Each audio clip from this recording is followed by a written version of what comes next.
I guess... Welcome back. I don't know, we're not leaving that first part in, I guess, if I'm starting here. Hi, everyone. What's up? We're back to perfectly normal game where nothing strange happens. And Sachiko's here, like she was all along. Yeah. I sensed a shadow pass over the yellow light filtering through my eyelids. A shadow? A shadow. A shadow. Egged by curiosity, I opened my eyes to see what it was. We hadn't done one of those in a while. It felt like it was time. Slanted sun rays covered the table I'd been hugging, creating a gleaming patchwork of light as they passed through the branches of the camphor tree beyond the window. In my still blurry field of view, I spotted Narasaki standing by the bookshelf. When did you come here? Oh, good morning. A blanket slid down my shoulders as I raised my upper body. I felt dizzy and pressed my thumbs against my temples. I had a dream. And what kind of dream? Well, after I straightened my back and used my palm to iron out the wrinkles on my clothes, I began telling her about the dream. The misty haze blanketing my mind slowly withdrew. Does that question have something to do with my condition? Not really, said Narasaki as she sat down in the chair before me.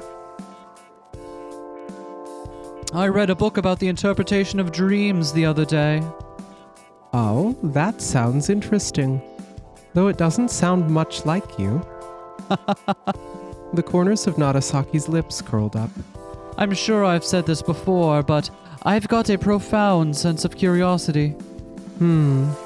Anyway, my dream started with... Oh. Is that one of Narasaki's dreams? Wait, what happened? Who's talking?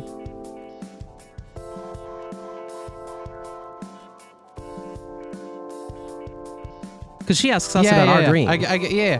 Anyway, okay, so this must be Sachiko then.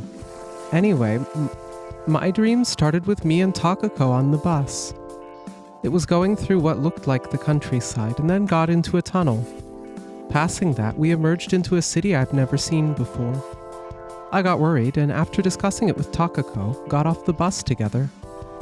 We walked around a bit, but no matter where we went, the place felt completely unfamiliar to us. Then Takako said she wanted to climb the mountain we saw in the distance. She said she could figure out where we were from a higher vantage point, so we climbed that mountain together. Takako Funeral City, 350 million dead.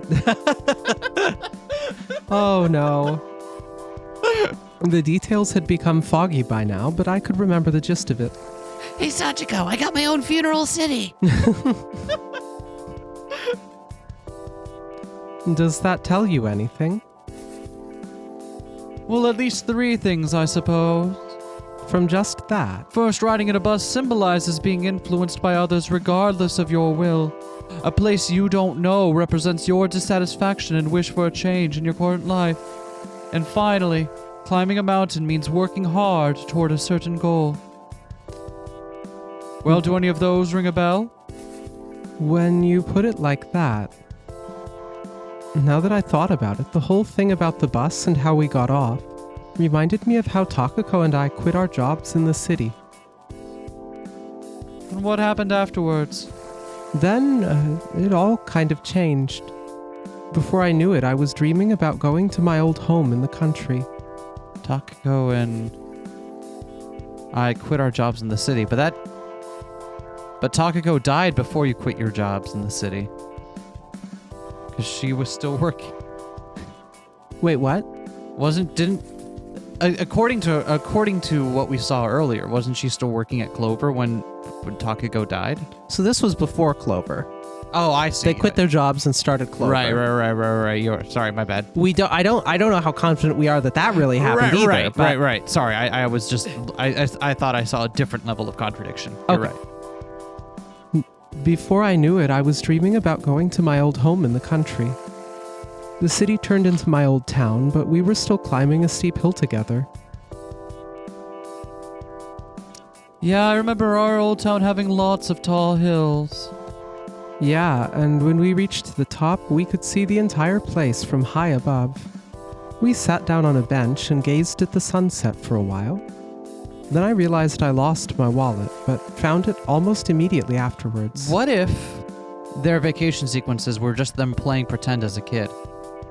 Could be. Going to places with a lot of hills like San Francisco, going to places that were a harbor by... Could be. The money in it was all gone, but I was just happy to have it back. Narasaki's expression grew somewhat mellow. That's good. They say that seeing the countryside in your dreams means that your mind is stabilizing itself, and that your imagination has become richer. Really? I didn't necessarily feel that way, but her previous comments hit close to the mark. So hearing that made me feel a little relieved. Losing something means being turned down in love, while finding something means being successful in your romantic relationship. So, what does it mean if you lose something but find it soon afterwards? I am not sure. Narasaki shook her head, making an embarrassed smile.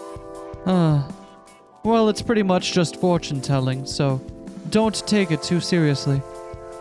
The first part felt accurate enough, but I'm not sure about the rest. Well, the point is that you have fun, right?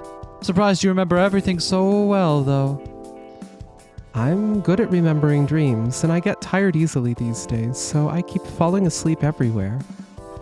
I suppose shallow sleep like that results in lots of dreams. Is that where your dream ended? No, there's a bit more. Later I met a person that claimed to know me, even though I didn't recognize them. Still, they said we were in the same class.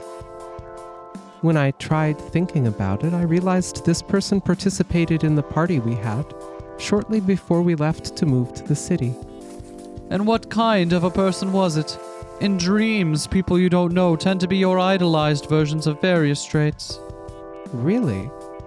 I couldn't see their face though, and the dream ended there. So did that party actually happen in the real world? I felt a little strange. Is there something wrong? I tried remembering who that person was, but couldn't. And when I thought about the party, I realized it was something that happened in another dream I had. I'd totally forgotten about it until then, though. You mean you remembered one of your dreams within another dream? I think so, yes? Narasaki slowly recrossed her legs. Well, it's hardly an impossible phenomenon.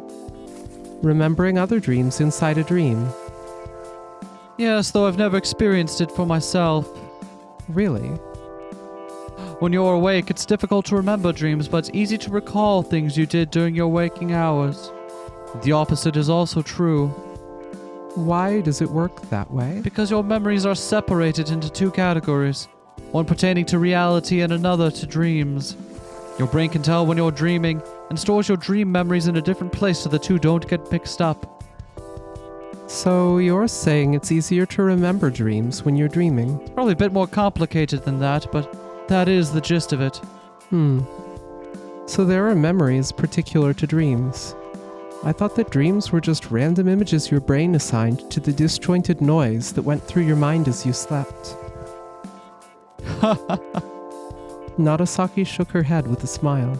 I think that happens as well, but you also dream when you're asleep.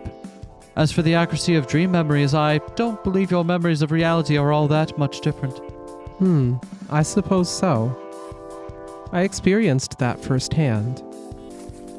You really do know a lot of things, Narasaki. I've just had an opportunity to research this stuff for something else. What exactly did you research? Well, people store all the things they see and hear in their head, right? However, some things are stored in a way you can remember and use them, while others are impossible to consciously pull out. Are you still with me? Yeah, I think so. They're called conscious memories and subconscious memories. Both are memories, but you only have access to the conscious ones. I was contemplating if one could prove the existence of a subconscious thought system, constantly using those memories as well. I'm not sure I understand. What happens if you prove that? Well, all I want to know is how things work. Narasaki looked out the window. The evening sun illuminated her red hair, making it look almost like flames. Oh, that's right. The bird we saw yesterday is called a red-flanked bluetail. It's a winter bird that comes from here in Shikoku. Hold up a second. In the previous tips, we heard about a trio of friends, and one of them was someone who knew all the bird names. Mm-hmm. And now here's someone who knows bird names. Yep. I'm very confused. Did Takako ever exist? I don't know. That's kind of where I'm at right now. Did Takako actually ever exist in the first place? I don't know. Indeed. Every time I think we're onto something, the game's just like, no. But what about not? Oh, man. There was a bird encyclopedia in the library. It made a brief mention of an unihemispheric slow-wave sleep. Birds that travel long distances over the seasons have evolved so that they can put half their brain to sleep while the other half remains alert. Apparently it's not just birds either. Dolphins and seals are also capable of sleeping with one of their eyes closed. That's convenient. I wonder if I could work 24 hours a day if I could pull that off. As long as they abolish the overtime agreement of the Labor Standards Act. It's actually quite interesting. Can such a thing really be possible?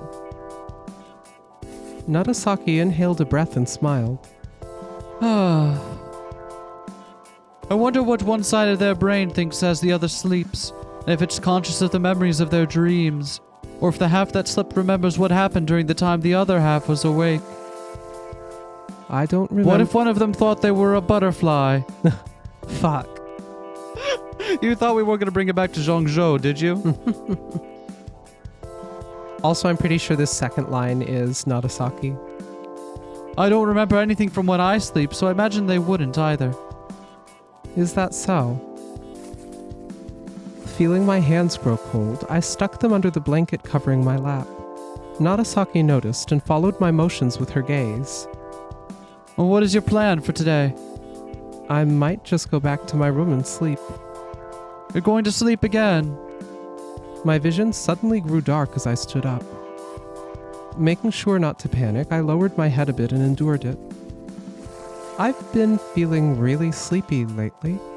I don't know if it's because I've changed beds, but I seem unable to get proper rest. The hallucinations might be one of the factors exhausting you. I saw Nagasaki hold out her hand, and after a few seconds of staring at it, I handed her the blanket. I'm no longer seeing them. Thanks. Oh, is that so? What are you going to do after this? I have no plans. Nagasaki, Yes? you once said there existed another world in one's head. Yes, I did. And Takako is there, isn't she? Nagasaki slightly cocked her head, then nodded. I was thinking about what kind of place it might be, and how Takako lived there. And what conclusion did you come to? The branches in front of the window trembled. Nagasaki gave them a sidelong glance. There seemed to have been a bird there, but it had since flown away. I don't know. Maybe she's seeing the past, like I did during your hypnosis. Or maybe she feels as though she's in a dream. Both of those sound closer to a dream, but I believe it's much closer to the real world than you think.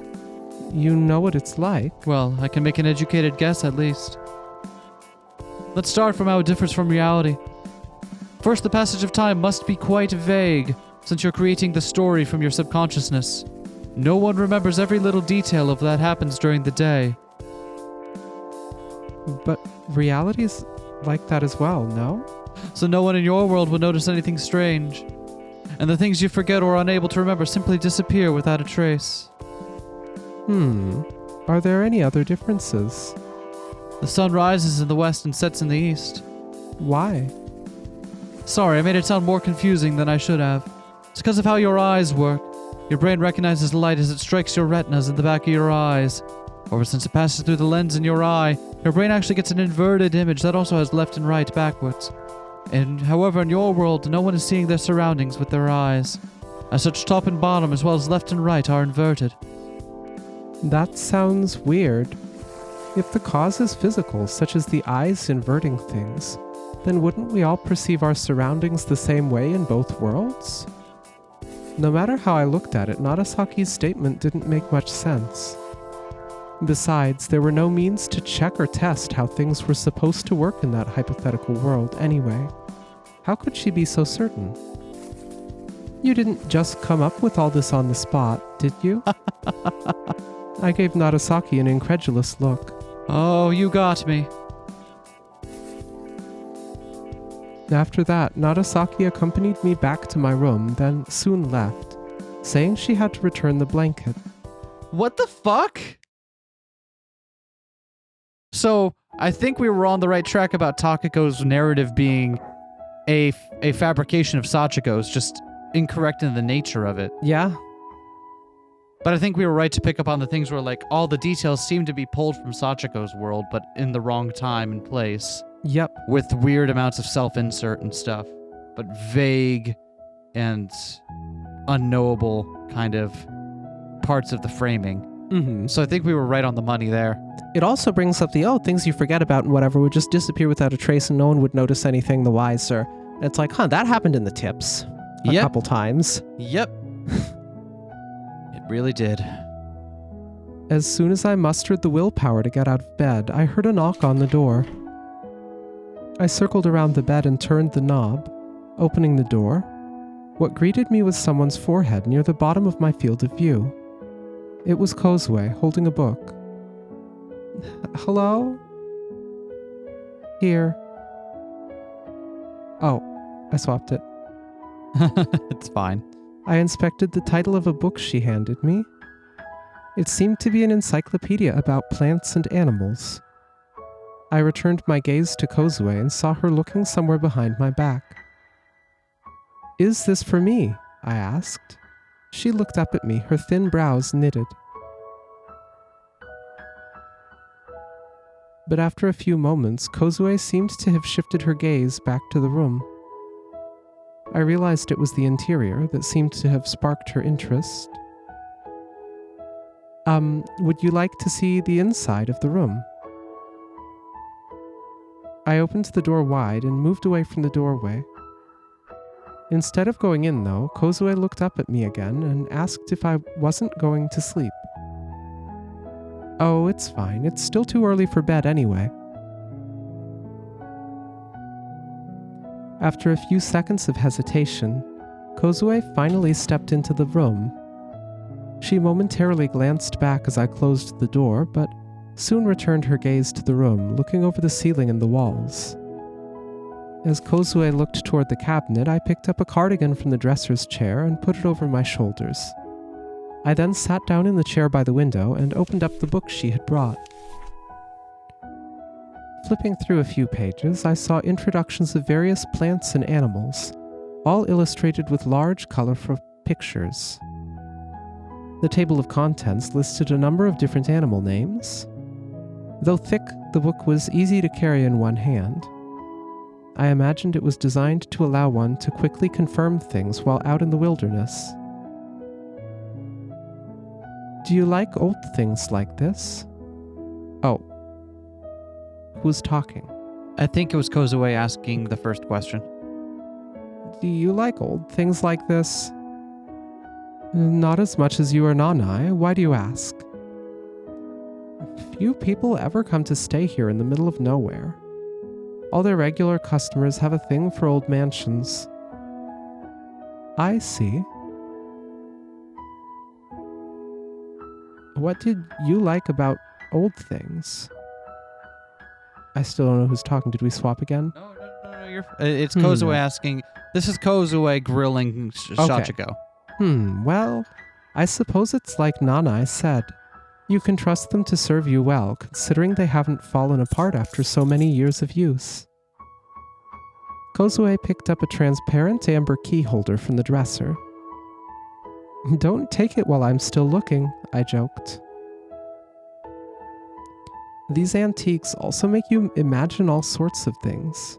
It's fun thinking about what kind of European lady might have once been reflected in this mirror in the past, or how the mirror ever found its way here to begin with. Did I swap again? I think both of these are Sachiko. Okay. It makes one wonder how the mirror must feel about reflecting a pair of black eyes and dark hair after seeing blonde hair and blue eyes all its life. Kozue placed the key holder back on the dresser.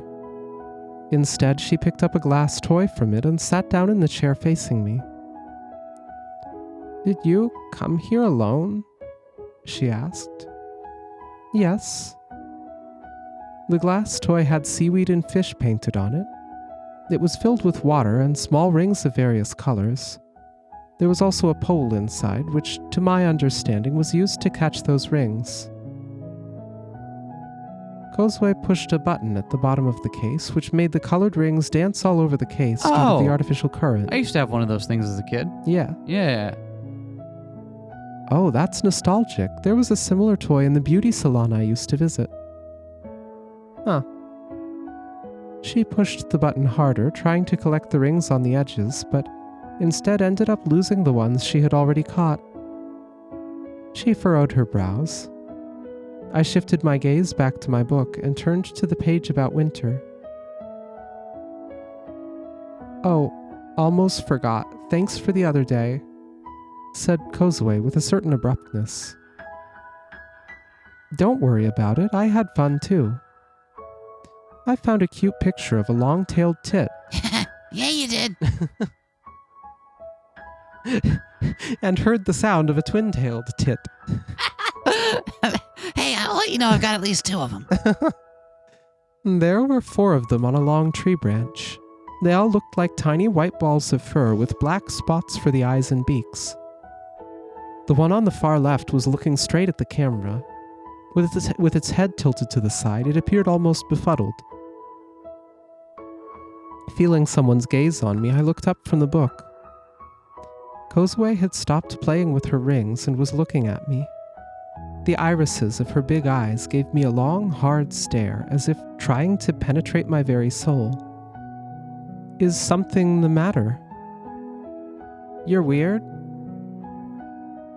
I had never seen irises as light in color as hers. Combined with her refined features, Kozue's gaze appeared almost uncanny. Most people would have trouble meeting a gaze like hers. Me? Really? But I was told the same thing, that I'm weird. Who told you that? My uncle and my physics teacher. I tried imagining the context where that could have happened, but nothing concrete came to mind. What do you think is weird about you? I don't know. Then what do you think is weird about me? You're like me, yet you also keep talking to me. And you have this odd, mysterious feel about you. Kozue was a bit too forward for her own good, and her glare could occasionally be intimidating, but given her cute looks, approaching and talking to her didn't feel that odd to me. But perhaps my trip to a faraway place had left me in a state of mild euphoria, which could have impeded my judgment. I honestly couldn't tell. There are all sorts of people in the world. I told her I wasn't that weird. Kozue, however, seemed hesitant to believe me.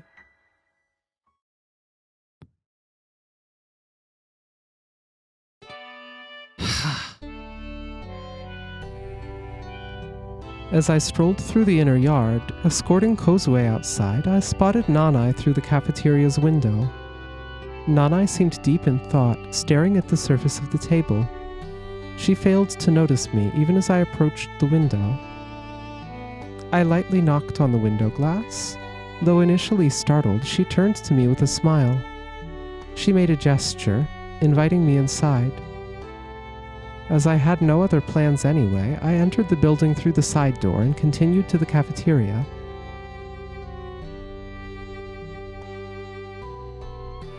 Inside, Nanai was examining a large piece of paper, a floor plan of sorts. spread out on the table, along with a bunch of pictures depicting furniture. I bought some new furniture, so I was thinking of redecorating a few rooms. I see. Upon closer inspection, I realized that the large piece of paper was the floor plan of the mansion, complete with Nanai's hand-drawn sketches of each individual room's interior. She also had the pictures of furniture aligned to each room, making the floor plan easier to understand. Some of them seemed to have been taken back in their home countries, while others were shot in this very mansion. How do you want to change it? I felt our lobby was a bit too empty, so I was thinking to place a bookcase there. And these two rooms have too much of a country atmosphere to compare to the rest, so I want to make them more traditionally Western. Nanai showed me the pictures of the room. I see. And these are the new furniture. Yeah. Nanai nodded as I looked over the pictures. Kozue told me that one is called a gamer chair. Do you often do this kind of redecoration? Once a year or so. It's more like a hobby of mine, to be honest. A hobby? It's like a hobby. I'm turning this place into something closer to my ideal. What kind of ideal is that exactly? Well, in short, an old Western mansion like the ones you see in the movies are visual novels. Sound novels, to be precise. The very first owner of this place was actually a Westerner, and it used to be the exact style I like. Unfortunately, the next owner thought the place felt old and dusty, so he just decided to replace all the furniture with more modern stuff. It wasn't particularly ugly or anything, but my mother took over the mansion before he changed everything. So now we're stuck in this weird transitional phase. I want to unify the atmosphere to match either of the two styles, and possible like the original old-fashioned one. I see. Most of our guests are into historical things like that. Why else would they visit a place out here in the middle of nowhere? Nanai returned to her work, rearranging the pictures while mumbling to herself. You should change the chair and the shelf in this room and place the remaining table in this one like this. Nanai rearranged the pictures and gave me a "what do you think" kind of look. I think that sounds nice, but don't you think those tables and chairs are far too big for this room? Depending on where you place the chairs, you might have trouble opening the doors of this wardrobe. Nanai gave the floor plan another look. You have a point. I guess I can't change the table in this room after all. What do you think about this new reading corner? Said reading corner was situated in an extra space in the lobby. It consisted of a small bookshelf, a small knee-height round table, and a large-ish one-seater sofa. I think it's nice, but maybe a bit too functional if you're going for atmosphere. For example, if you put a shelf against this wall in between the entrance and the corridor, use this tall writing desk instead of the small table, then put your sofa here. You know what? Have you ever played Animal Crossing? Feeling you'd be very good at it. Don't you think it looks better that way? I rearranged her pictures. Yeah, you're right. It's definitely looking good now. It's like a small study now. It makes me want... Oh. Makes me want to add a little bit more miscellaneous fluff, though, like a desk lamp and such. She pulled out an album with pictures of all sorts of decorations. You seem to be enjoying this. I am. I love stuff like this. I enjoy imagining how my guests would use them and such. For example, this chair in the lobby is very comfortable. It's perfect for reading a book in the afternoon with some light coming in through the stained glass. Calming enough to make you forget the passage of time and let you get immersed in your book or newspaper or whatever. But once the sun begins to set, the light falling on you from this angle will serve as a reminder of what time it is. But you already have that big clock in the lobby. It's going to be so comfortable you'll forget all about it. I tried to recall the last time I focused so hard on my reading that I completely blocked out the sounds of the outside world, but soon gave up and just gave her a patronizing okay. I'm serious. Well, I understand what you're trying to say, more or less. Really? She gave me a skeptical look, but her expression soon changed. Well, that's right. You're a professional as far as design is concerned. I guess you would understand a creative spirit. She added. It wasn't me, but a friend of mine in kindergarten built a waterway in the sandbox to amuse herself. Huh? Nanai knitted her eyebrows and gave me a puzzled look. You dig a bunch of little ditches in the sandbox like a labyrinth, then use a gardening hose to fill them with water. I showed her the size of the ditches with my fingers. The ones you had to pay the water bill probably weren't too amused. I nodded. You bet. It was a sandbox behind our apartment, and the landlord was fuming when he found out what she was doing. Apparently, the park behind our building was also his property, and he was responsible for water bills. Anyway, you can make tunnels, mountains, and lakes in the sand like that. When I asked her why she went to such lengths for a simple game, she said she made it so that the tadpoles and water striders wouldn't be bored. I actually did spot some water striders in her waterways. Most of them flew away soon after, but one continued along the waterway, even passing under the tunnel. I think I get the picture, but I'm not sure how to feel about being compared to that. Nanai made a complex expression, smiling with her lips and eyes while also knitting her eyebrows in a display of embarrassment. I suppose so. I was thinking of using an example with a deserted island or a diorama, but chose a more unusual one instead. Kind of curious about that deserted island now.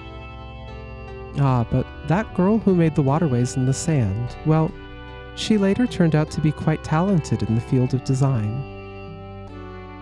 Oh, I guess that makes it better. I do admit this place is a bit like my personal miniature garden or sandbox. I think everyone has something like that, just on a different scale. I guess so. Exactly what kind of Western mansion do you want to turn this place into? I'm trying to recreate the style of when this mansion was actually used as a normal residence. My mother showed me some old pictures of the place and I got totally enthralled by them. Back then, though, I wasn't entirely sure what made me feel that way. And now? Nanai paused to think for a few moments. And now, well, one thing I can tell is that it was completely different from what we have now. Back in those days, the Western design incorporated a variety of styles, sometimes remixing Renaissance, neoclassical, Vienna secession, and other approaches. I think one of the charms that got me was how it seemed to favor style over functionality. Our modern architecture copied the functional parts of Western style, but... Our modern architecture copied the functional parts of Western style, but it failed artistic merit just as much as convenience. Currently have as the result of an attempt to speedily rebuild Japan after the wars, make sure our cities don't fall apart during the earthquakes. The epitome of efficiency and minimal costs. Oh wait, no, that was you. Oh well. I'm so sorry. Smiling, Nanai snapped her fingers as I replied. I'm so sorry. That's exactly right, person who sounded exactly like me for a moment. All this historical background is precisely what I love about old architecture. Current design of Western mansions was born as a result of the trial and error approach of various artisans who all had their own ideas about what the perfect work should look like. And standing in an old room like that, you cannot help but feel the anxiety and anticipation of the early modern age. However, just like you said, kinds of mansions stopped being built after the war, giving way to more functional structures. Our cities look completely different shape compared to what those artists of old envisioned. It's like the war had made our paths diverge. So when I'm in a place like this, I get this sense of being abandoned by time. A vague and poignant emptiness similar to watching dinosaur bones in a museum. The strong and deep emotions of old have seeped into the very walls of such places, silently drifting in the air all around people like us, ignorant of time. This feeling is precisely what draws me to antiques. Imagine it must have been pretty hard to understand, I'm sorry. No, I think I can empathize with that on some level. Just kind of blurted out whatever popped into my mind, so I'm glad it ended up making some sort of sense. It's a complex feeling, but I think I've experienced it myself. Oh, I obviously didn't think about it that deeply as a child, but the feeling I got when I saw those pictures was something similar, I think. Seeing it for the first time, and yet for some reason, I felt somewhat nostalgic and lonely. Guess I've liked complex feelings like that ever since I was young.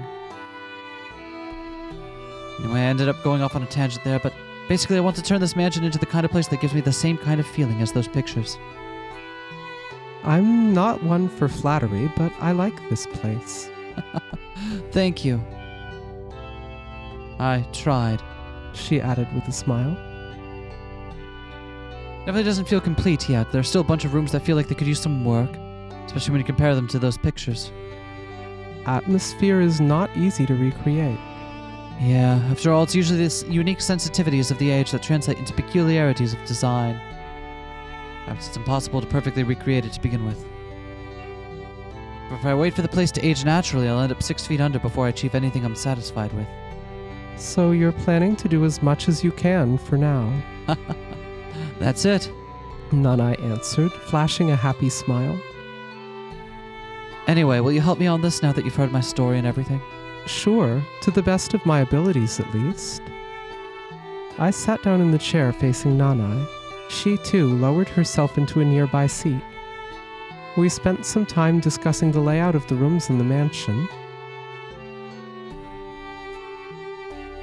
We kept rearranging pictures and sketching new plans. We exchanged ideas, nodded to each other, or shook our heads. Whenever there was a prolonged period of silence, Nanai would start humming a song under her breath. A song that most people had likely heard at one point in their lives. At first, I didn't pay it much attention, but the more she repeated that one phrase... Why does Mary only ever have sheep? Huh? I guess that's just the first thing that came to the mind of whoever wrote it. Ah. Now that you asked, I wonder who Mary even is. Just go with sheep, a character in some Western folktale. The song was actually from a folktale? Mary Sawyer takes a sheep to the school, which causes a commotion. Seriously? I've always thought Mary was the name of the sheep. If that was the case, you'd end up with a sheep owning a sheep. I guess so. That's why I thought it was weird. I guess I'm stupid. Nanai chuckled to herself. I couldn't help chuckling myself. I think we traded at some point, but whatever. Yeah, whatever. I bet Auntie doesn't know either. Let's tell her later.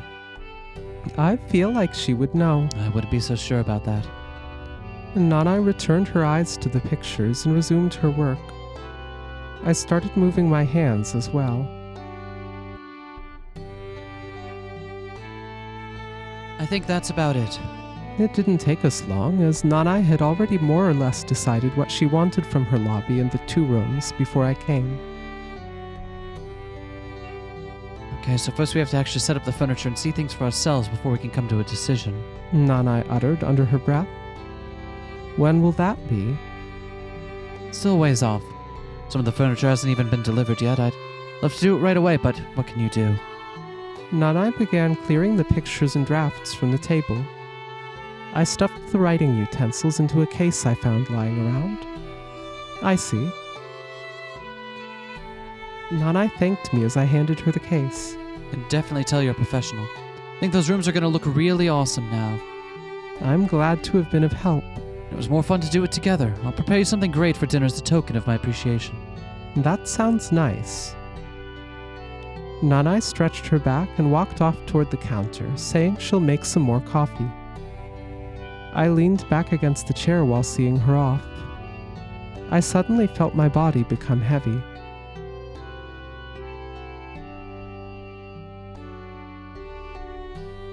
Chico? I felt like someone had just called out to me. Opening my eyes, I saw Nanai right in front of me. There were 2 cups of steaming coffee on the table. Did you get tired? Seems that way. I've been feeling kind of easily fatigued lately.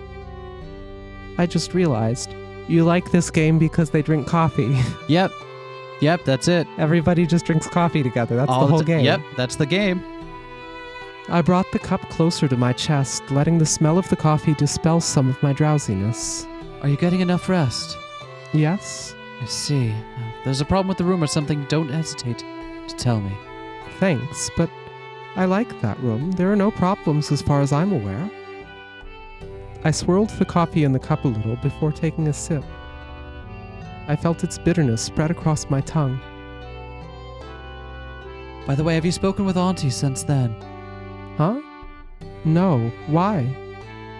The last time I spoke to her was when I went to her underground room with Kozue and Narasaki.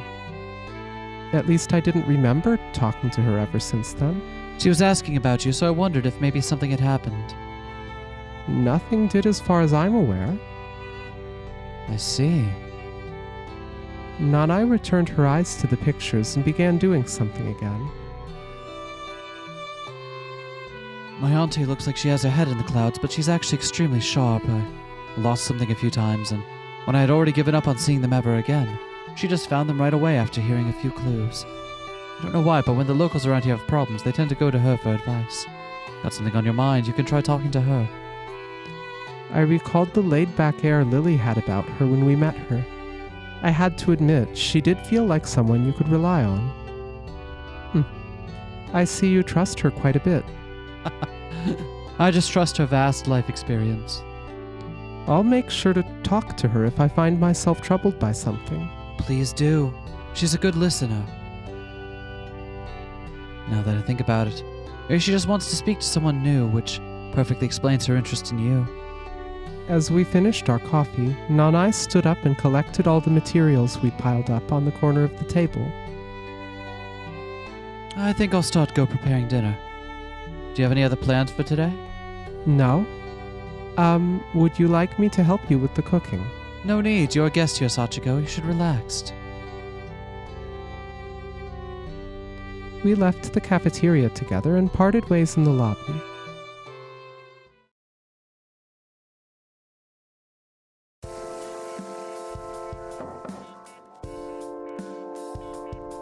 Knock, knock. It's not gonna pick up on the mic. It's not gonna. I can try. I heard a knock on the door. It's me. I'm coming in. That's... We immediately know that one because who the fuck else in the cast is going to just be like, "Sup, it's me, I'm coming in." It's absolutely not Asaki. I sat up in bed just as someone entered the room. The person closed the door and turned around to face me. Is something wrong? Oh. No, I think you had it right. Is something wrong? I looked at her face, narrowing my eyes. Narasaki? Oh, are you still half asleep?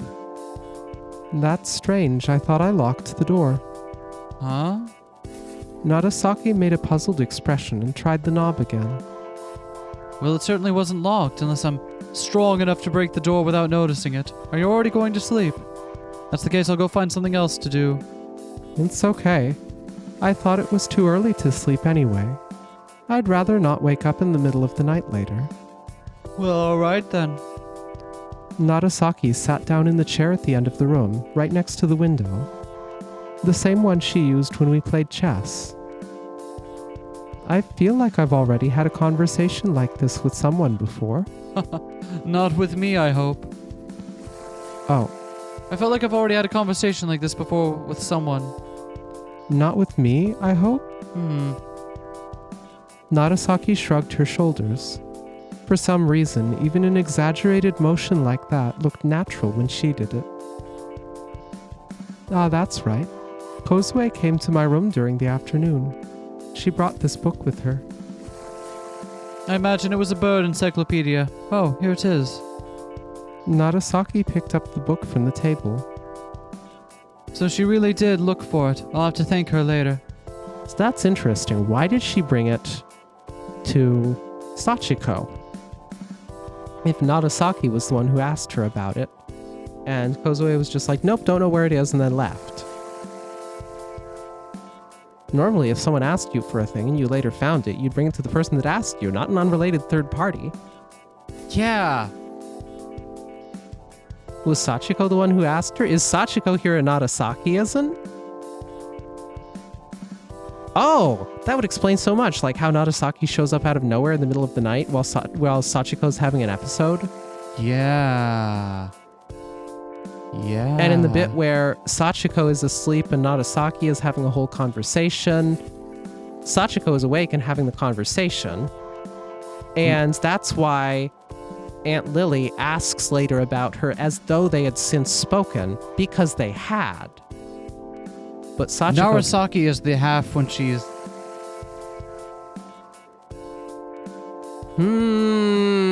Yeah.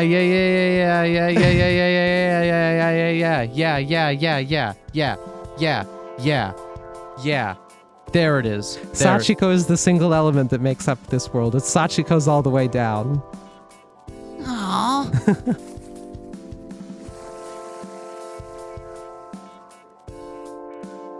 I nodded, just as I figured it was something Nagasaki asked of her. And what were you doing today? Oh, no. Oh, that's... What were you doing today? I went to watch the lake in the early morning, and then I looked for something up in the library until noon. And then I guess I played house for a while? You played house. I was almost sure I had misheard. Nagasaki made a meaningful smile. Well, what were you doing then? I was working. Working. I tried climbing out of bed, but Nagasaki said there was no need. As I was hesitating, Nagasaki handed me the cardigan from the chair. I took it from her and placed it over my shoulders. So what was that you said about work? I told Nagasaki about how I helped Nanai redesign her rooms. A miniature garden, huh? I love stuff like that as well. Really? A while back I played a game where you were the mayor that you had to build a new town. It was pretty... Woo! So that confirms that this is at least post... Animal Crossing. So yeah, this is much, much later than the, Or just a sly reference. Yeah. I know that one. Takako liked these kinds of games too.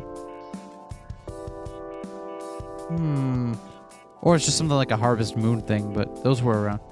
You build houses, roads, museums, and so on. Took me forever until I figured out how the electricity plant worked. But figuring things out is the part you love, no? Or it's SimCity. Or that, yeah. Oh, that's right. There was an odd pause in her answer. I felt like her easygoing attitude wavered for a barely perceptible moment. However, I couldn't quite ask her about it in a way that made sense, so I had no choice but to change the subject. Have you spoken to Lily since then? I had a chat with her while you were sleeping at the end of the corridor. I see. Why are you asking? Nanai told me to talk to her if I ever had something on my mind. Nagasaki seemed to fall deep in thought. I feel like everyone's been worrying about me ever since I came here. I wonder if I come off as strange for some reason that's quite unclear, given that I act quite normally at all times. You needn't worry about being a little bit strange. Everyone's strange in their own way. It's what makes us unique. We're not manufactured in a factory, you know. That's true, but some of us grow in a patch of mud out behind the school building. Ah! We come into the world screaming. Then why is it always me? Everyone is more or less strange, but some are better at hiding it than others. They do it so unconsciously, though. Well, I can imagine reading the mood and not standing out, but isn't it a problem when you can't act normal even when you try? I'm not trying to make everyone worry about me. Nagasaki lightly shook her head. I'd say you're actually better at it than most, but right now you're tired and it's not working as well as usual. I let out a sigh. I mean, you're imagining me, probably, so... Is there anything in particular that's bothering you? I remembered what I was thinking about in bed before Nagasaki came. I was mulling over what you said about the structure of my hallucinations. You mean how you forgot all about the funeral and the date of the trip? Yes, the way I created an alternate office in my head, so I could trick myself into thinking Takako was still around. I'm not the kind of person who usually dwells on her past, so I thought I wouldn't have made up such a ridiculous story, but after our conversations, I began wondering if I couldn't have done it without my knowledge. I'm not sure how to explain it, but I did something creative today for the first time in a long while, and it was really fun. Nanai seemed to be having fun too, so I asked her why. She said it was fun to imagine how someone would sit in the same chair we relocated to the lobby, and I found myself agreeing. I paused there. I hadn't really collected my thoughts just yet. You mean like imagining Takako sitting in that chair? Yes. I do it during work too, but even in the past, I kept imagining similar things as I read books. So the fact that I came up with an alternate office in my head wasn't all that strange either. You said there was a reason for it. I did. It might just be that I wanted to meet Takako again, even if it was through a farce. So you're saying you made up Takako just like that lobby's design? That was the idea. I guess that's possible. I pulled out one hand from under the sheets and showed Narasaki my palm and knuckles. When you are creating something, you keep imagining people seeing and using it. You have to judge it from various perspectives. You imagine where it's going to be and how it's going to be used, and then you start thinking from the viewpoint of those people watching or using it. Both Takako and I loved imagining such things, and that's why we chose this kind of field of work. And there's another potential framing. Or... Huh. I see, you two did have pretty active imaginations. I'd be surprised if yours worked to serve one of your unconscious cravings. That's what I've been thinking after designing the rooms with Nanai. An unconscious craving, huh? Or you should know that it stops being unconscious the moment you acknowledge it. As you're aware of Takako's situation, there's no reason why you should keep seeing her. Yes? What's your opinion about that? Narasaki slumped in the chair and crossed her legs. Her index finger and her thumb were in the shape of an L on her forehead. You think you're so clever. Her index finger and thumb were on her chin, indicating that she was deep in thought. I think you're on the right track. Don't you find it a bit too simple, though? Depends on how you feel about it. Remember that it's all inside of you. Makes sense at the very least. Narasaki pulled out her usual notebook from her pocket, placed it on the table, and flipped it open. Is there anything in particular that's bothering you? She asked, taking out her pen. I suppose the explanation makes sense, but then what about the hallucination I saw the night you came? As I said before, you don't get cured overnight. Have you seen anything else since then? No, that was the only one since coming here. Okay, but even if we say that my hallucinations have been more or less cured, what about the ringing in my ears? I haven't had that since coming here either. Could it have been a result of the stress caused by the hallucinations? I don't know, but it sounds like a solid guess. Narasaki placed the pen on the table with an audible bump. She quickly picked it up again, surprised by the sound she herself had caused. Anything else? Those were the only... We swapped. Anything else? Those were the only things bothering me. Other than that, and I've said this before, I feel unusually exhausted and sleep a lot. They say your brain arranges information in your head as you sleep. Maybe it's related to the fact that you're on your way to getting better. Perhaps you simply don't sleep enough at night. For example, you keep thinking about these things in bed instead of sleeping. In any case, I don't think you should pay too much mind. You're on vacation, you can sleep as much as you want. I could sleep as much as I wanted. I suppose so. Narasaki made a gentle smile as I said that. Suddenly, I felt an odd sense of discomfort, reminiscent of a tiny drop of water falling on my head. I have a feeling I'll be able to sleep well today. Thanks for hearing me out. It's no problem. I mean, that is what I came here for. I thought back on that sense of discomfort from just a moment ago. I realized why I felt that, because Narasaki's smile seemed somehow different from the way she usually smiled back at the clinic. You're going to sleep? It was still early, and talking made my drowsiness go away. I felt like talking a bit more. No, I'll stay awake for a while longer. Well, all right then. Narasaki smiled. Then we shifted the subject to the interpretation of dreams. Do you have these kinds of dreams a lot? Narasaki asked. Yeah, I tend to dream of places I've never been to before. I also have episodes from my actual past sometimes. I'd love to hear about your other dreams, provided you can still remember them. Well, you know how dreams are. I barely remember anything. Oh. Barely remember anything. Unlike when we had Narasaki perspective earlier and Sachiko could recall a lot of her dreams. Yeah. That's weird. That is weird. That's weird. No, that's fine. Just tell me what you can remember. I told Narasaki about what I dreamed about recently. She kept taking notes in her notebook. She didn't write down everything, though. At times, she simply listened. That's about it. I told her everything I could remember. Narasaki was still writing something in her notebook. Our conversation came to an end around the time the clock struck 10. I thanked Narasaki again. However, she once again said it was no problem at all, then left the room. I turned off the lights and closed my eyes. For the first time in a long while, I fell asleep right away. I had a dream of my past again.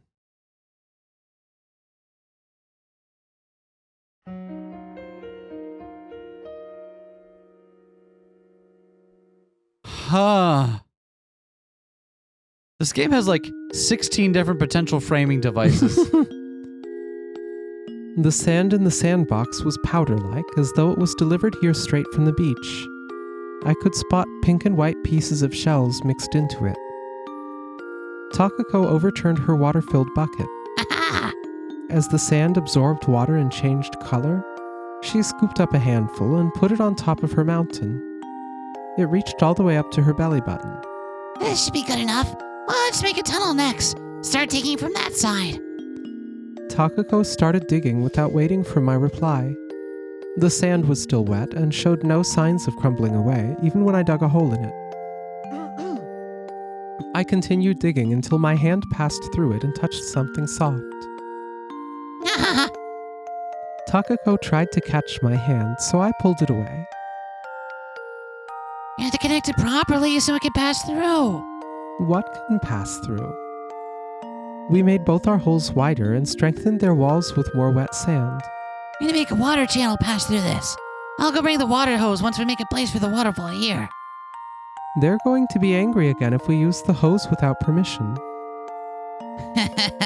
Relax. I'll make sure they don't find out. We continued working in silence.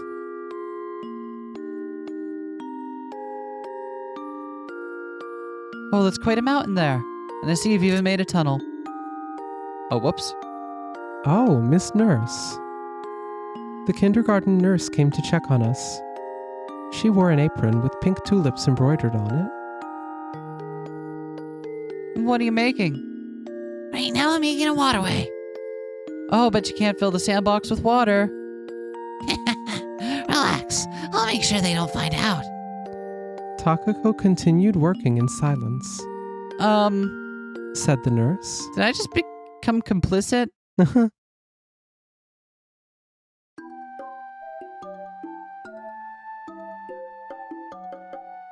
The chilly air in the room woke me up earlier than usual. I went out for a walk to kill some time before breakfast, and ran into Lily as she was sweeping the leaves off the path in front of the entrance. Oh. Good morning. Good morning.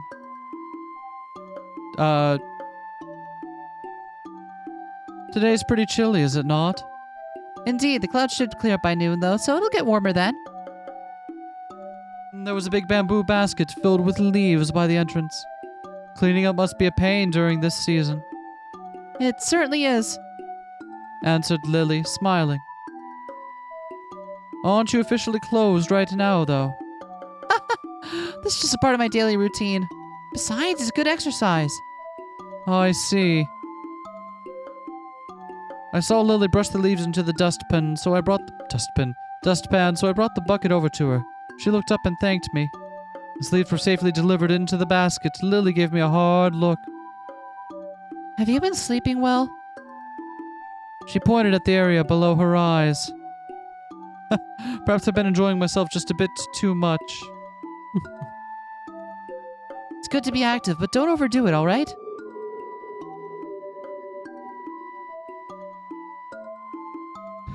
A gust of wind swept across the yard, turned into a kind of mirror whirlwind, sweeping dust into the air. Though Lily pressed the leaves she had collected down with her broom, some of them nonetheless flew up into the sky. Oh my! She said, watching them fly off. I spent the time until breakfast talking with Lily and helping her with her chores.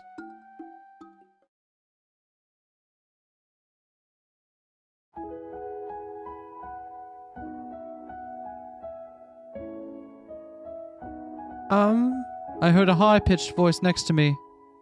Can you hear me? Yes. The person who that voice belonged to had her pale eyes fixed on me.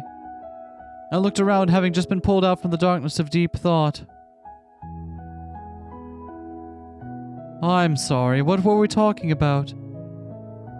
Are you growing senile? Probably. A beam of light fell directly on the table, illuminating the tiny pieces of dust on it. I was surrounded by countless books, almost as many as there were stars in the sky. A cute pale-haired girl was looking at me.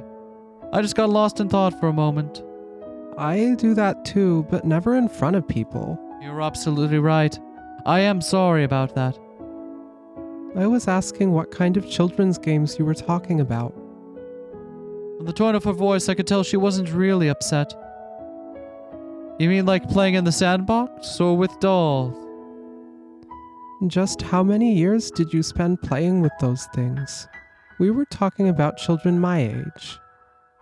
I mean, it all started when you asked me if I played like other kids my age. Hearing that, I finally recalled some of our conversation. Kozue stared at me with suspicious eyes. Well, you can ask your classmates about that. Kozue leaned against her chair. This might sound surprising, but I don't actually know anyone well enough to start asking questions like that in class. And I'm not planning on making new friends either. And why is that? Too much effort. And why do you feel that way? I'm not interested in what they're talking about. Okay, and what are they talking about? Boys usually talk about video games, while girls discuss TV and idols. Sometimes they go to karaoke and events or whatever. And you've never felt like joining them? If they invited me, I'd refuse. Me being there would only sour the mood. You don't have to reject them. It could turn out to be pretty fun once you actually try it. I don't watch TV, so I wouldn't be able to follow their conversations anyway. Ah. Kozue was talking much faster than usual. While she seemed concerned by the subject to an extent, she obviously had reservations about discussing it in a place like this. While I tried to come up with a way to change the subject, Kozue let out a brief sigh. How did we even start talking about this anyway? We were discussing various ways of relaxation, and that developed into a conversation about hobbies and such. Yeah. You were so out of it, I almost thought you'd forgotten. Look, I do feel bad about it, alright? Well, fine, as long as you're aware of it. Relaxation. Relaxation. Oh, I see. She mumbled under her breath. Reading books and looking things up would probably fall into that category for me. Everyone is different. So what I'm doing right now is like a game to me. What's playing anyway? Playing is playing. There should be a dictionary around here if you want the exact definition. I mean, we are at a library. Kozue raised her face and looked at all the shelves surrounding her. I don't know where the dictionaries are. Would you like to go look? I placed my hand on the armrest. I'll do that. Kozue stood up and promptly disappeared into the library's area of shelves. Well then, I stood up and headed in the opposite direction. There was a library map by the counter. Kozue looked like she wanted to compete at who would find the dictionary first. I walked in between the shelves with large books and textbooks looking for the Japanese dictionary. I spotted Kozue on the second floor. She waved at me with the book in hand. I returned to the desk. Kozue descended the stairs with the dictionary safely in her grasp. You were quite fast. I recalled spotting it back when I was looking for your bird encyclopedia. Yeah, they're the same person. They have to. Yep, absolutely. I see. Kozue placed the book, which looked somewhat too large to be comfortably held in her hands, on the table and flipped it open. She found a page with the entry on play. When intelligent animals, people included, engage in an activity for the sake of recreation and self-satisfaction, rather than a serious or practical purpose.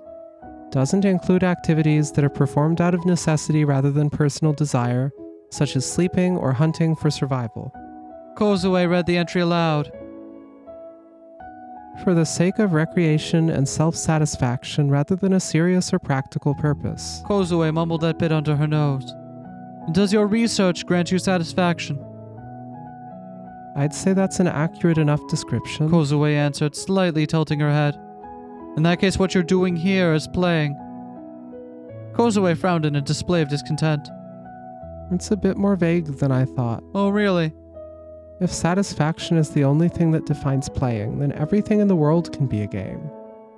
I was hoping to see some actual criteria that could definitively separate playing from not playing. I've said this before, but it's different for anyone. Any activity can be considered playing as long as it gives you that kind of mental benefit.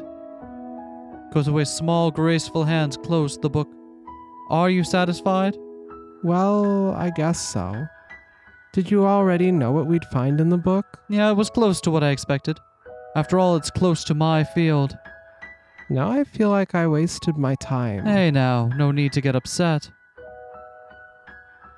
Kozue looked up a few more words in the dictionary, jotted something down in her notes, and went to the second floor to return the book. I remembered something just now, She said as she came back.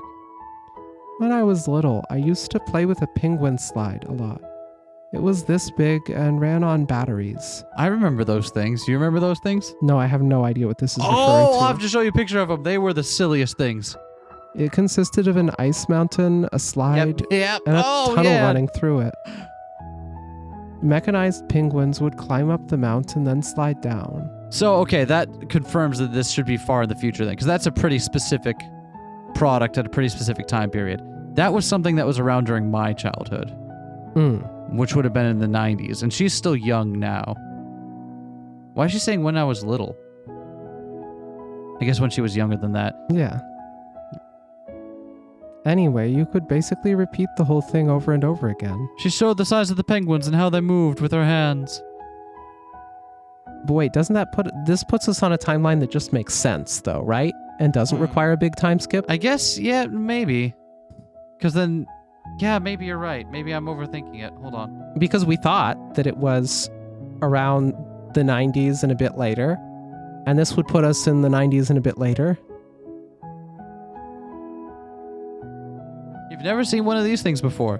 One of these bad boys. I don't believe that I have. You've never okay. I wonder when these came into vogue. Huh. Still. Yeah, it's a thing. I'm not going to put a picture of it on the screen now because I'm not going to remember to listen to this part of the episode to put it in there. So, someone in the comments section, please just put a link to it and I'll probably just pin that instead. I can still remember it. These penguins were all of different colors and would always slide down one after the other in the same order. I really liked the black one and watched him most of the time. Ah. I never grew tired of it. Just looking at the thing filled me with satisfaction. The only thing you can do with that toy is look at it. Yes. I wonder why I liked it that much. She narrowed her eyes, falling in thought for a moment. For starters, it looked cute, which caught your attention. Then you probably enjoyed imagining how the mechanism worked or gave the penguins various roles and personalities in your mind. You really liked it, didn't you? I added. Yes. And do you still have it? I don't know. It ran out of batteries one day, and I think I forgot all about it. I see. I wonder where it is now. Now I feel all nostalgic after remembering it.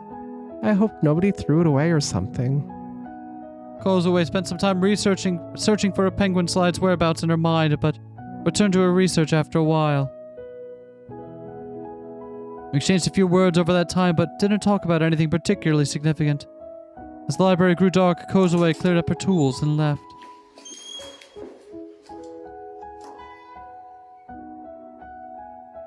I figured I could accompany her until the tunnel. The embroidery of water lilies on Kozue's bag swayed to the rhythm of her steps as she traversed the stone path that wasn't designed with her short legs in mind. It's quite a cute bag you have there. I made it in my industrial art class. She glanced at the bag herself. You made it yourself. You're very talented. I wanted to add more decorations, but I didn't have the time. You like sewing. Kozue took another 3 steps forward in silence. Not really. I guess I like it more than the rest of my classes, though. I see. I suddenly remembered what Sachiko told me about one of her classes.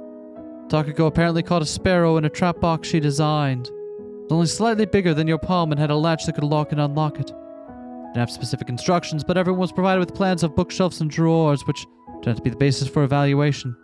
Needless to say, Takako's grades weren't the greatest that semester. According to Sachiko, this was quite unusual for her, as she did have a lot of talent for engineering. Takako caught the sparrow on the day she brought the trap box back home.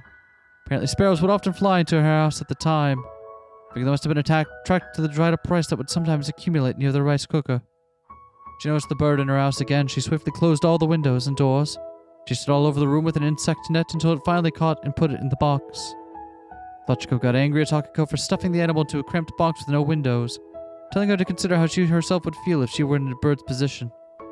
However, the sparrow didn't spend long in the trap. Takako's mother came back home when Takako was playing. When she heard some peculiar sounds coming from inside the box, she found the bird and let it go. Takako complained to her mother when she returned, but got scolded instead. The sparrow did not return to her house ever again. According to Takako, a whole bunch of sparrows used to frequent their kitchen in the past, but not a single one had come since then. And she wondered if they'd have actually had some sort of means to convey information with one another. We left the premises of the mansion before I even realized it. Turned around to look at it from the long road leading to the tunnel. By the way, have you spoken to Lily yet? I figured Kozue wouldn't be interested in the story, so I brought up something else, their plan to meet with an architect or whatnot. Not yet. You don't feel comfortable talking to her?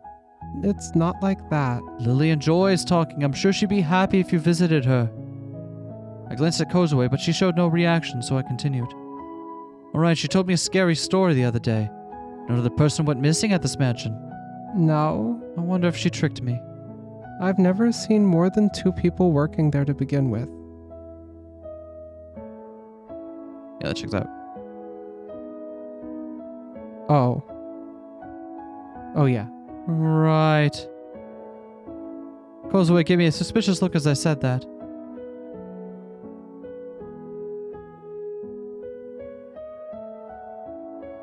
Much like the last time, I said my farewells to her as soon as we exited the tunnel.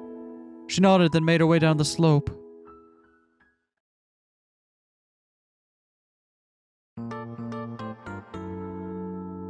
Strange game. Yeah.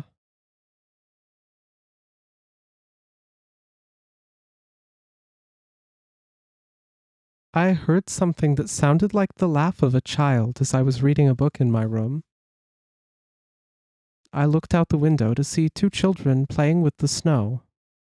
They disappeared behind a row of trees, leaving behind only a set of footprints. I didn't feel like going back to the book.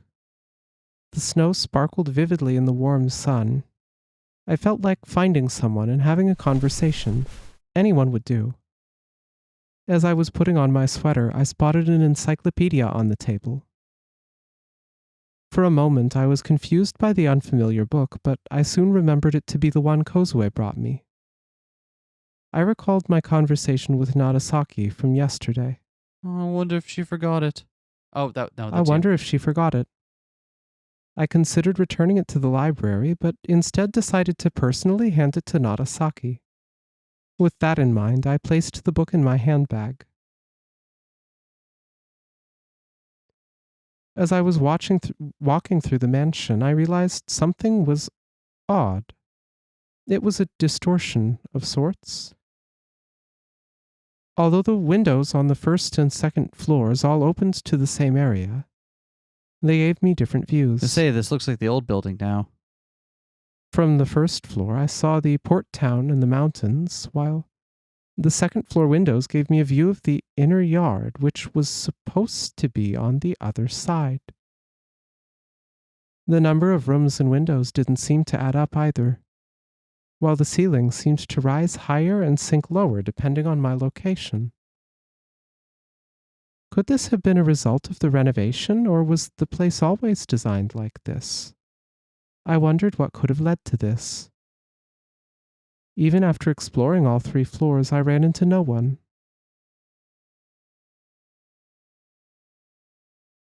In the end, I went outside, letting the chilly air bite at my exposed cheeks. I couldn't see a soul around. The children had probably moved on to somewhere else. Snow had piled up quite high around the area of the fence. I could still see the footsteps on it. I followed them, only to realize they were leading to the inner yard.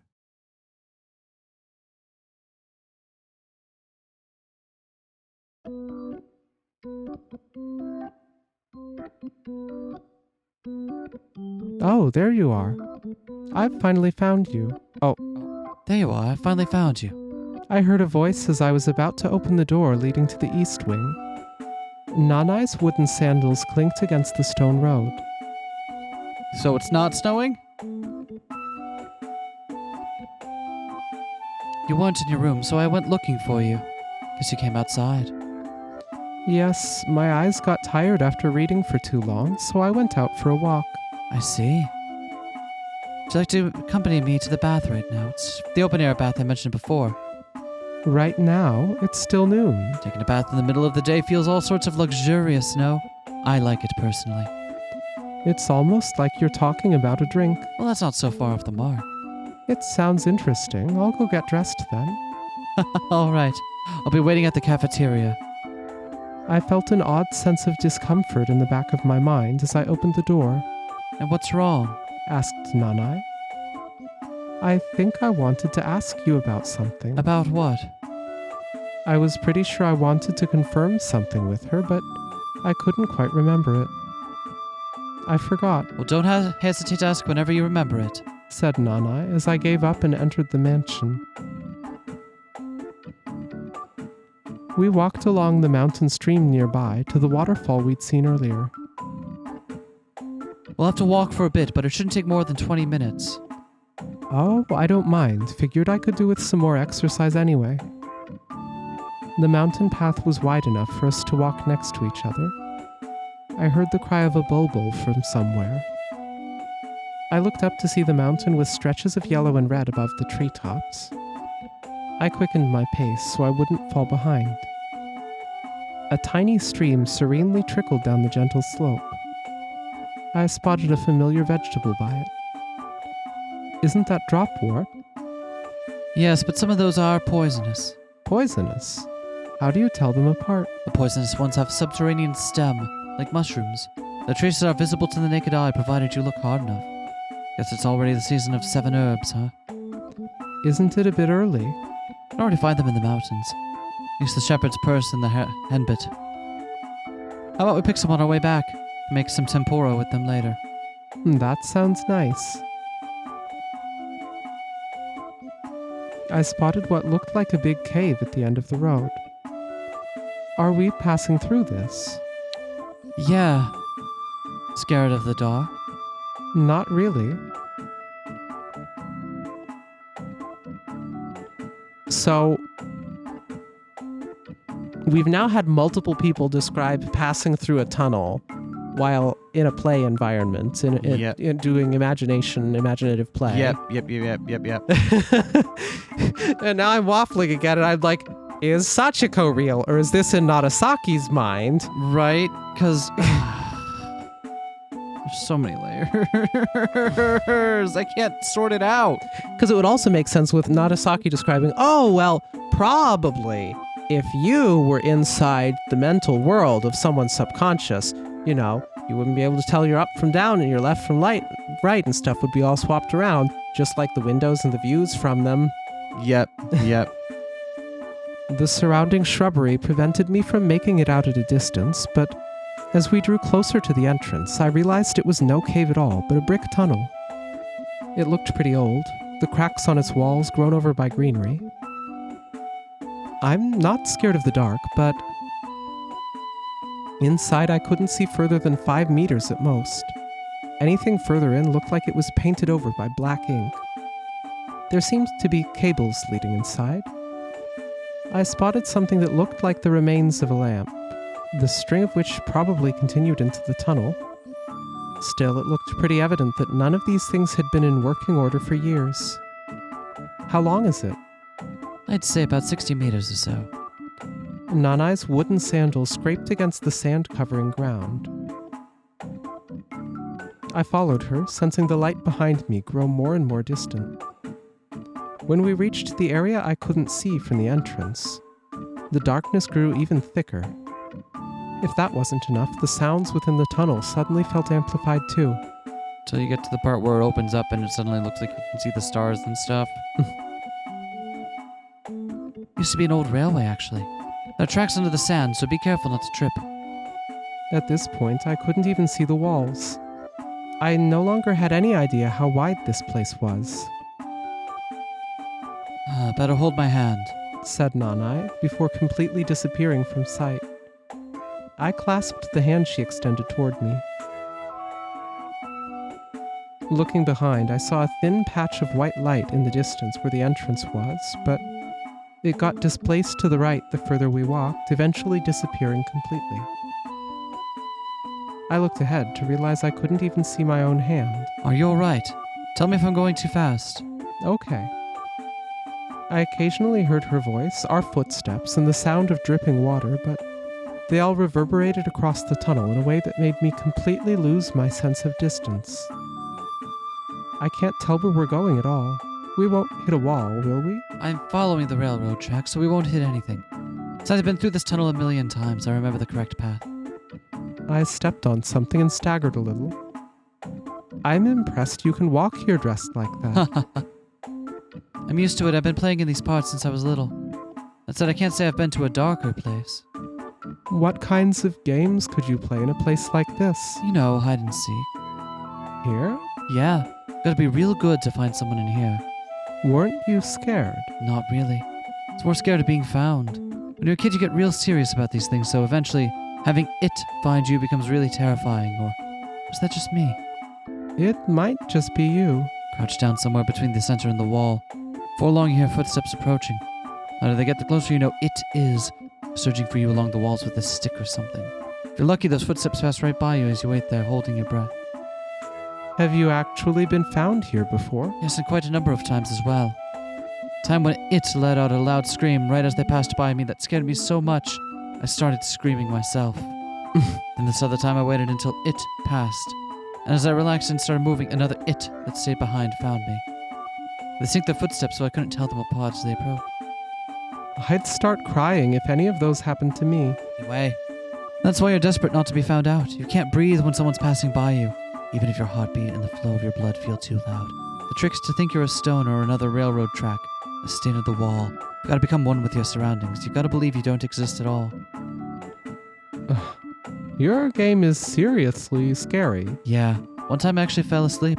Maybe I really ended up believing I didn't exist, but I suddenly regained consciousness after losing track of time. For a while I couldn't tell who I was. Couldn't see any limbs or anything in the dark. I don't think I even realized I had eyes.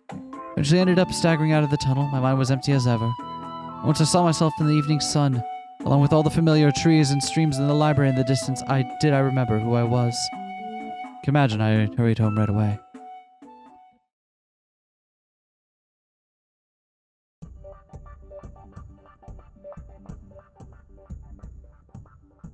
I could have sworn I saw some white mist in the distance. Upon closer inspection, I spotted a crouching Nanai surrounded by it. We passed by her. And here's the exit.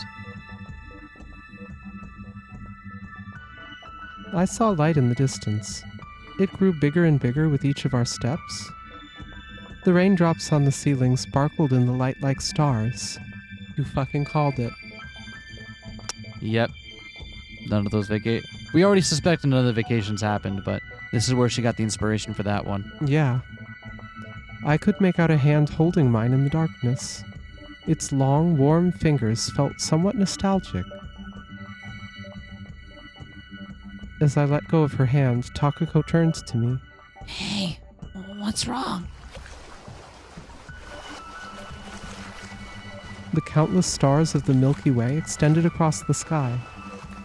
The Southern Cross shone almost blindingly in the distance. I don't know. I felt odd for a moment. Takako let out a laugh. I could hear the soughing of waves somewhere behind me.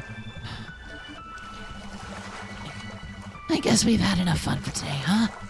We still have a whole day left here, so maybe it's about time we return to our cottage, huh? I followed Takako's gaze to see a long, shallow bridge leading to a cottage above the cobalt blue sea, sparkling in the moonlight. Let's lie down on the terrace benches and watch the stars, and then let's sleep together. I could make out black hair and black eyes reflected in Takako's pupils. It was Narasaki for 2. Yeah. Oh, we got jump scared. That legitimately, made my heart rate leap. Are you planning to sleep in the dream? Someone took my arm from behind and jerked me back. I heard the sound of a foot kicking up dirt. Are you alright, Sachiko? As my hand was pulled, I thought I saw red hair for a moment.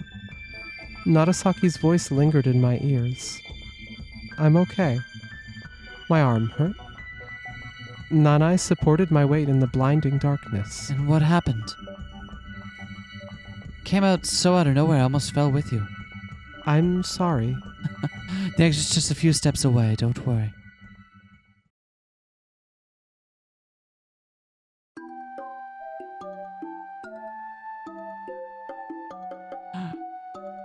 And we'll have to see what happens next time. Hot Springs episode. Hot Springs episode. This game. This fucking game. Every time I feel like we pull one layer back from it, it just feels like another layer of what the fuck replaces it. Yep. Anyway, we'll see you all then. Have a good one, everyone. Bye. Peace.